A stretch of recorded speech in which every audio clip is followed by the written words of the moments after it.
How would you describe social media? Social media, the web has always been, from the very, very beginning, long before, actually not the web, but the internet, long before the web, has always been about connecting people to each other. A lot of people talk about it as an information revolution. I really think that sells it short. It's a communication revolution. Information is simply what we exchange, as well as just personal connections. And so in that respect, the web and the social web is about this emerging, well, not so emerging, but these set of tools and websites and opportunities that people have to use the web to share ideas with each other, to find media or make media of any format and share it with everybody else that they know. And so we talk about the social web in, as sort of a modern phenomenon. But largely I think that's because there have been in the last few years a bunch of websites that really are primarily focused on it. There's a lot of attention being drawn to it, but a lot of these functions have always existed on the internet and on the web, and now we're in a situation where it's become sort of mass appeal. And what would you say that social media means for professional communicators? For professional communicators, well, let's split them between those who are producing news and producing the media and those who are trying to influence the media.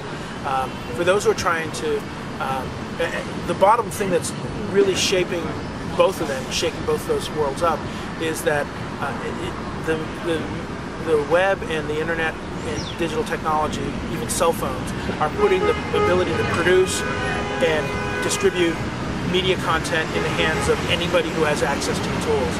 And these days, that's pretty much anybody. 70% of Americans are online. Virtually all of them have broadband access. And so, even more of the population has cell phones, and they have video and camera, and are able to post things to the web as well. So that introduces a whole new range of actors and opportunities, so that it's not just about the mainstream media or even the alternative media, where there is a relatively small number of outlets that are producing content out to the world, and the world is consuming it.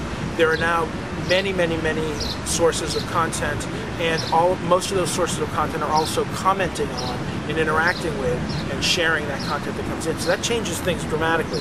For the news media and the media producers, it's really playing havoc with their revenue generation models.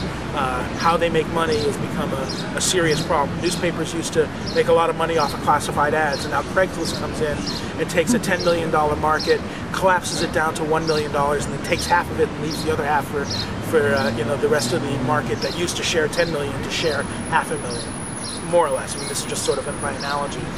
So that's really changing things. The loss in revenue and the challenge of making money in this age has led a lot of mainstream media to lay off their more senior reporters, and as a result, the quality of the journalism is suffering. Not because the new people aren't good, it's just because they're not as experienced. Down the road they'll be as good as the people who were laid off, but it'll take time to season them in that respect, and so a lot of the media is being produced by very young people who are doing good, but are often thrust into beats that they've not really had a lot of experience in. So there's that on the producer side. On the communications professionals, the PR, those people who are trying to shape communications, there's a big challenge on how to get your message out.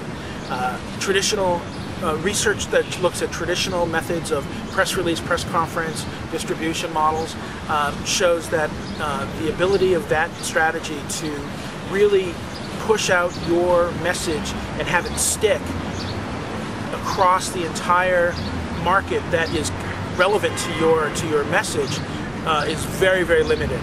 If there are 100 organizations online and groups and stuff that would be naturally interested in a message of a particular press release, and you use traditional methods, odds are you're going to get stickiness in about 5 or 6 of those. So because they're not receiving information the same way, the important thing is to be able to push it out to the mainstream.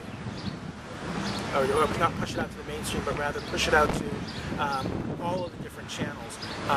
So where before you might have been excited to get your press release produces one sentence, one quote in the 5th paragraph of an article on the front page of the New York Times, and wow, that's great.